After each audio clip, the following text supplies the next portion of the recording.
The unexpected resistance the Vorthok fleet appeared in Earth's solar system like a storm of silver death. 300 warships materialized from hyperspace, their hulls gleaming with the cold perfection that had conquered 47 worlds across the galaxy. Each vessel was a masterpiece of engineering, designed by minds that valued order above all else.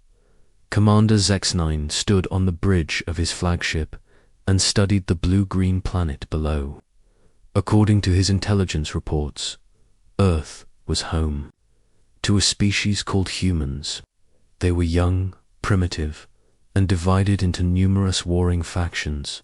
The conquest should take no more than 72 hours. The Vorthok had perfected the art of subjugation over millennia. They would disable the planet's communication networks, neutralize military installations, and then deploy their pacification fields. Within days, the humans would become docile workers, grateful for the order and structure the Vorthok brought to their chaotic lives. It had worked on every world they had ever encountered. There was no reason to think Earth would be different. Dr. Alina Vasquez was working late in her neuroscience lab at the University of Washington when the first Vorthok ships descended over Seattle. She watched through her laboratory window as the massive vessel lowered itself toward the city center, its hull casting shadows across entire neighborhoods. The ship was beautiful in a terrifying way. Every surface was perfectly smooth, every angle precisely calculated. There were no random elements, no artistic flourishes, nothing that served any purpose beyond pure function. It was the physical manifestation of a mind that could not tolerate chaos.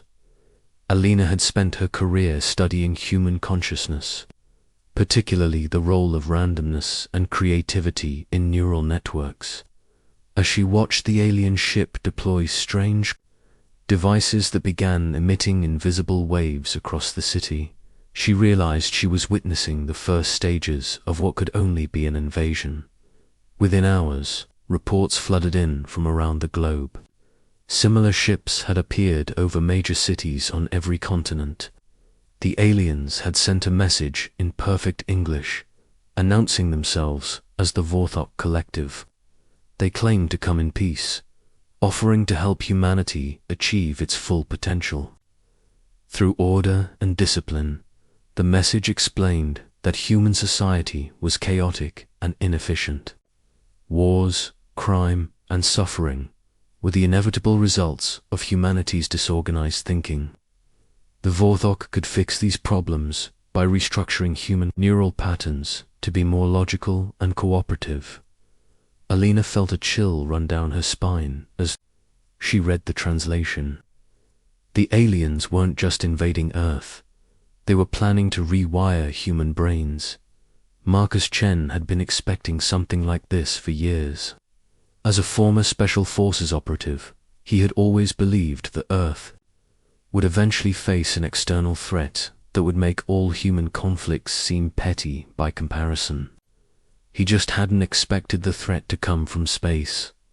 When the Vorthok pacification fields activated over major cities, Marcus was in the mountains of Colorado, far enough from any urban center to avoid the initial wave of neural manipulation. He watched news broadcasts as millions of people began exhibiting strange behavior. They became calm and cooperative, but their eyes lost the spark of individual personality that made them human. The aliens had turned them into living robots. Marcus began organizing resistance cells in rural areas, reaching out to other military veterans and survivalists who had avoided the pacification fields. But traditional military tactics would be useless against an enemy with such advanced technology.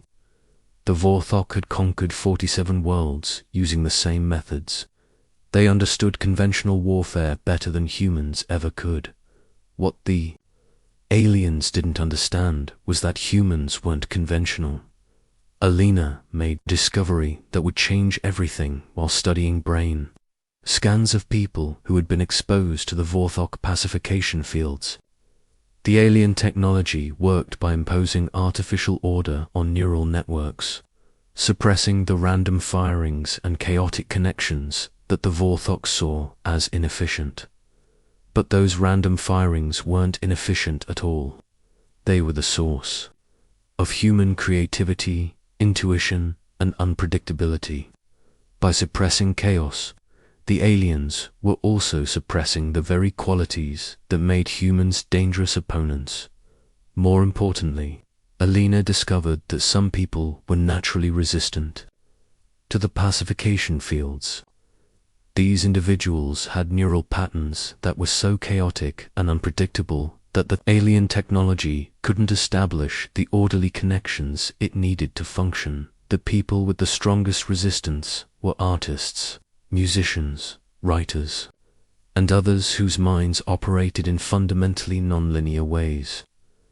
Their creativity acted like a shield against mental manipulation. Alina immediately began working on ways to artificially induce this creative chaos in other people. If she could develop a method to make human brains more unpredictable, she might be able to free those who had already fallen under alien control. Sarah Kim had been a communications engineer before the invasion. Now she found herself running an underground network that connected resistance cells across the globe. The Vorthok had shut down the internet and all official communication channels. But Sarah had anticipated this possibility. Using amateur radio equipment and mesh networks, she helped coordinate resistance activities between groups that had never met face-to-face. The network grew organically, with each new member adding their own skills and connections to the collective effort. What amazed Sarah was how naturally humans adapted to guerrilla communication methods. While the Vorthok expected orderly chains of command and predictable information flow, human resistance networks evolved like living organisms, constantly changing structure to avoid detection. The aliens had built their conquest strategy around the assumption that all intelligent species would organize themselves hierarchically. They kept looking for human leadership structures to target, but the resistance had no central authority. It was a distributed system that became stronger the more it was attacked. Commander Sex-9 stared at the tactical displays in his command center and tried to understand what was going wrong. According to every simulation his computers had run, human resistance should have collapsed within the first week. Instead, it was growing stronger. The pacification fields were working perfectly in urban areas where population density was high. Millions of humans had been successfully converted into cooperative workers, but the unconverted humans weren't behaving like any species the Vorthok had ever encountered. Instead of mounting desperate last stands or attempting to negotiate, the humans had simply disappeared into the wilderness and begun conducting what they called guerrilla warfare. They struck at random targets using tactics that made no tactical sense. They would attack minor installations while ignoring major strategic objectives. They used their own converted population as intelligence assets, somehow communicating with people who should have been completely under Vorthok control. Most disturbing of all, the humans seemed to be learning and adapting faster than Vorthok. Computers could model their behavior. Every time the aliens developed a counter-strategy, the humans would change their approach completely. It was as if they were fighting an enemy that had no fixed nature. Dr. Alina Vasquez made her breakthrough on a rainy Thursday morning in her makeshift laboratory hidden in an abandoned warehouse. She had been working with volunteers who had natural resistance to the pacification fields, studying their brain patterns and looking for ways to replicate their neural chaos in others. The solution came from an unexpected source. While reviewing old research on meditation and consciousness expansion, Alina realized that humans had been developing chaos-inducing mental techniques for thousands of years. what mystics called enlightenment, neuroscientists called increased neural plasticity and creative connectivity.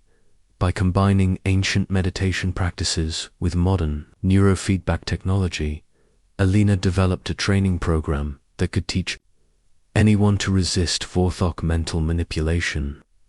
The program didn't just protect against alien control, it actually enhanced human cognitive abilities. People who completed the training reported improved problem-solving skills, enhanced intuition, and an almost supernatural ability to predict enemy movements. They became more human than they had ever been before. Marcus Chen led the first coordinated resistance operation using Elena's enhanced volunteers. The target was a Vorthok communication relay that coordinated pacification field generators across the Pacific Northwest. The mission should have been impossible. The relay was heavily defended and surrounded by converted humans who would die to protect it. But the enhanced resistance fighters approached the problem in a way that no Vorthok computer could anticipate. Instead of attacking the relay directly, they began performing random acts of creativity and chaos throughout the region. Street musicians played discordant melodies near pacification field generators. Artists created bizarre sculptures that disrupted alien sensor arrays. Writers broadcast surreal poetry over hijacked communication channels. The effect was immediate and devastating. The Vorthok neural control systems, designed to impose order, began malfunctioning when exposed to pure human chaos. Converted humans started breaking free of mental control, their natural creativity reasserting itself against alien manipulation. Within hours, the entire Pacific Northwest communication network collapsed. For the first time since the invasion began, humans had scored a major victory against the Vorthok. But the most important development wasn't the destruction of alien infrastructure. It was what happened when news of the victory spread to other worlds in the Vorthok Empire. Sarah Kim's communication network had evolved far beyond its original purpose. What had started as a way to coordinate Earth-based resistance had become something unprecedented in galactic history. A method for oppressed species across multiple worlds to share information and tactical knowledge. The Vorthok had made a critical error in their assumption that primitive species like humans couldn't develop faster than light communication. They had underestimated human ingenuity and the universal appeal of freedom. When reports of human resistance tactics reached other enslaved worlds, something extraordinary began to happen. Species that had been peaceful slaves for centuries suddenly remembered what they had lost. The Vorthok Empire, built on the foundation of imposed order, began to crack as chaos spread from world to world. Elena's techniques for inducing neural chaos were being transmitted across the galaxy, adapted by alien psychologists for non-human minds. Marcus's guerrilla tactics were being modified by resistance fighters, who had never seen a human but understood the principle of unpredictability as a weapon. Commander Zexnine received the first reports of rebellion on other worlds with a growing sense of horror. The humans hadn't just resisted conquest. They had created a contagion of freedom that was spreading throughout the Empire. For the first time in Vorthok history, their perfect order was being challenged by perfect chaos, and chaos, by its very nature, could not be predicted, controlled, or defeated by any logical system. The galaxy was about to learn that some things were more powerful than military might or advanced technology. Sometimes, the greatest weapon was simply the refusal to surrender what made you unique. The Galactic Revolution 6 months after the first human victory. The Vorthok Empire faced a crisis unlike any in their million-year history. Reports flooded in from across their territory of slave species, suddenly developing what military analysts could only describe as human-like behavior patterns. Captain Lisa Torres piloted her stolen Vorthok scout ship through the debris field that had once been the Empire's primary military academy. The massive space station had been destroyed not by conventional weapons, but by the chaotic actions of its own enslaved workforce, who had somehow learned to think like humans. Lisa was part of a new breed of resistance fighter, where the first wave of human rebels had focused on liberating Earth. She and others like her had taken the fight to the stars. Using captured alien technology and reverse-engineered faster-than-light drives, small teams of humans were spreading throughout the galaxy like seeds of revolution. The mission wasn't conquest, it was education. Dr. James Wright had transformed Elena Vasquez's original neural chaos research into something the Resistance called the teaching protocol. The system could adapt human creativity training methods for virtually any intelligent species, regardless of their biological or psychological makeup.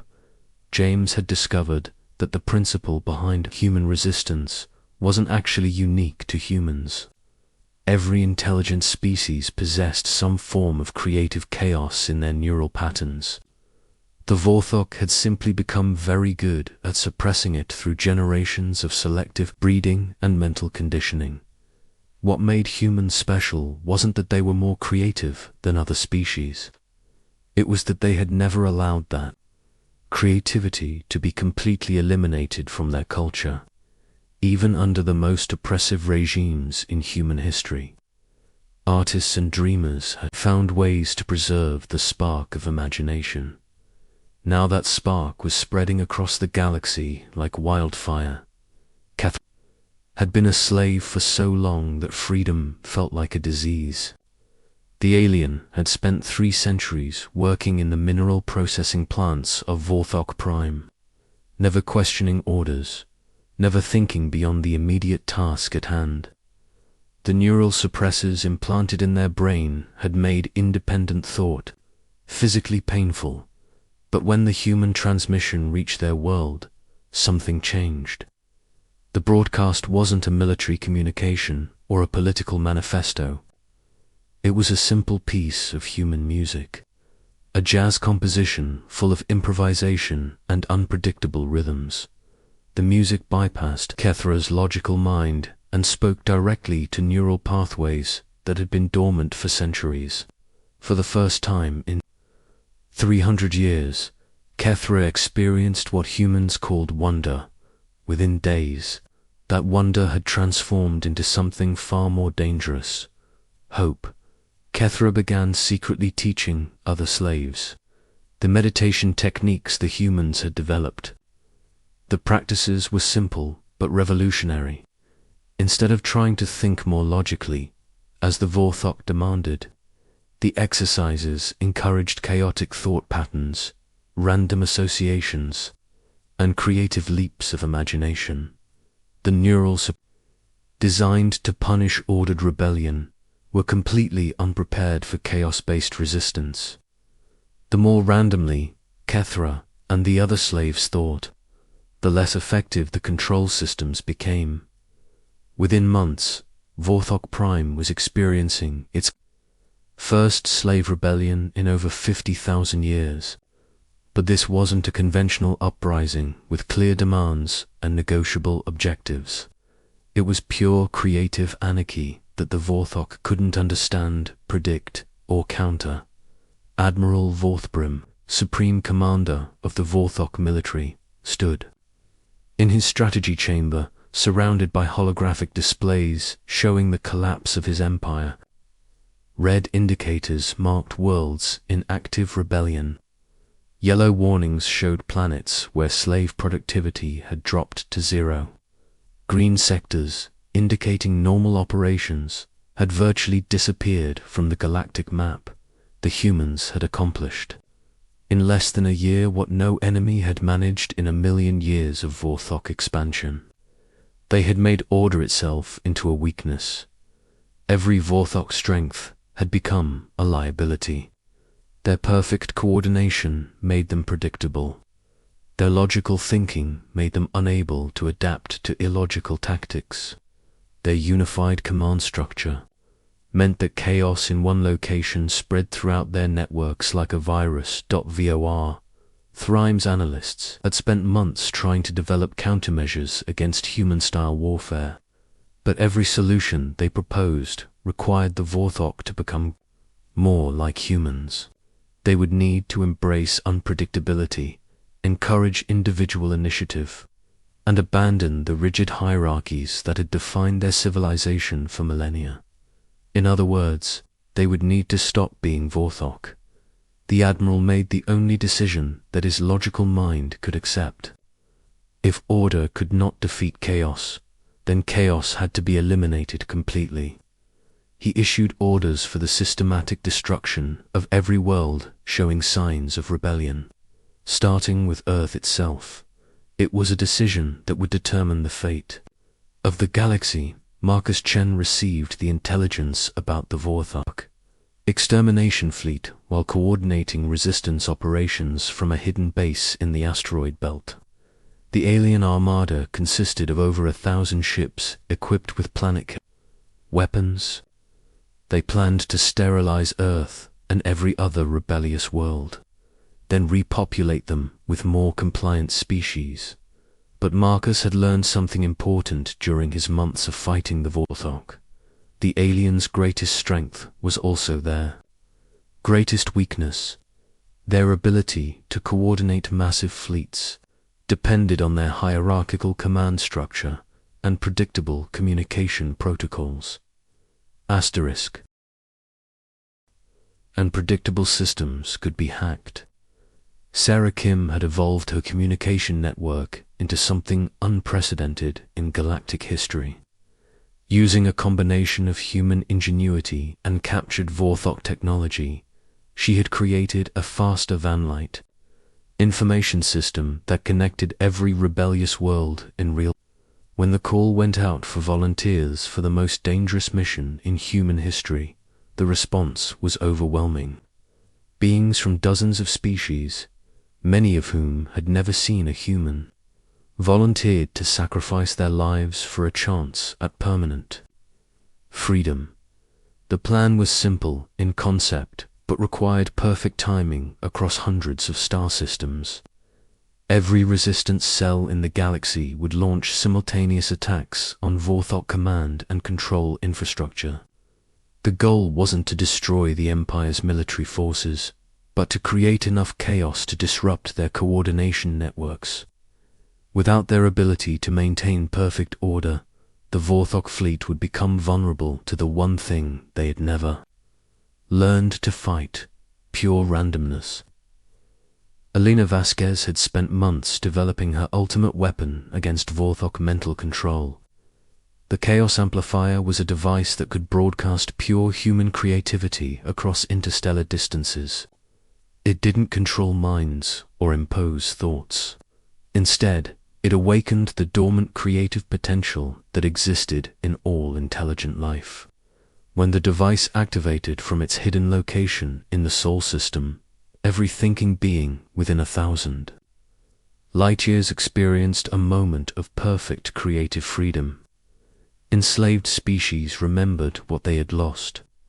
Vorthok controllers found their mental disciplines overwhelmed by sudden surges of imagination and wonder. Most importantly, the rigid coordination that held the extermination fleet together simply collapsed. Ship captains began making individual decisions instead of following orders. Tactical officers started improvising instead of following protocols. Engineers began modifying their systems in ways that no manual had ever described. The fleet that had been an unstoppable instrument of destruction became a collection of confused individuals trying to figure out why they had ever thought genocide was a logical solution to rebellion.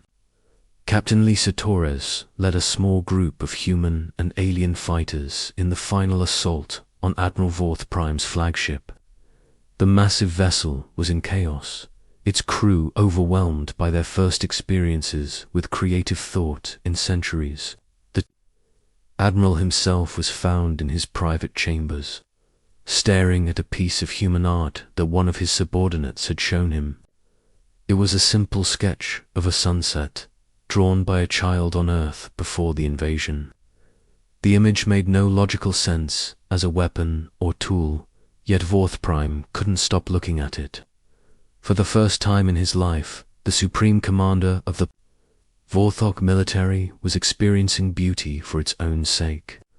The sensation was so alien to his ordered mind that he couldn't process it through normal thought patterns. When Lisa entered the chamber, she found him weeping, something no Vorthok had done in living memory.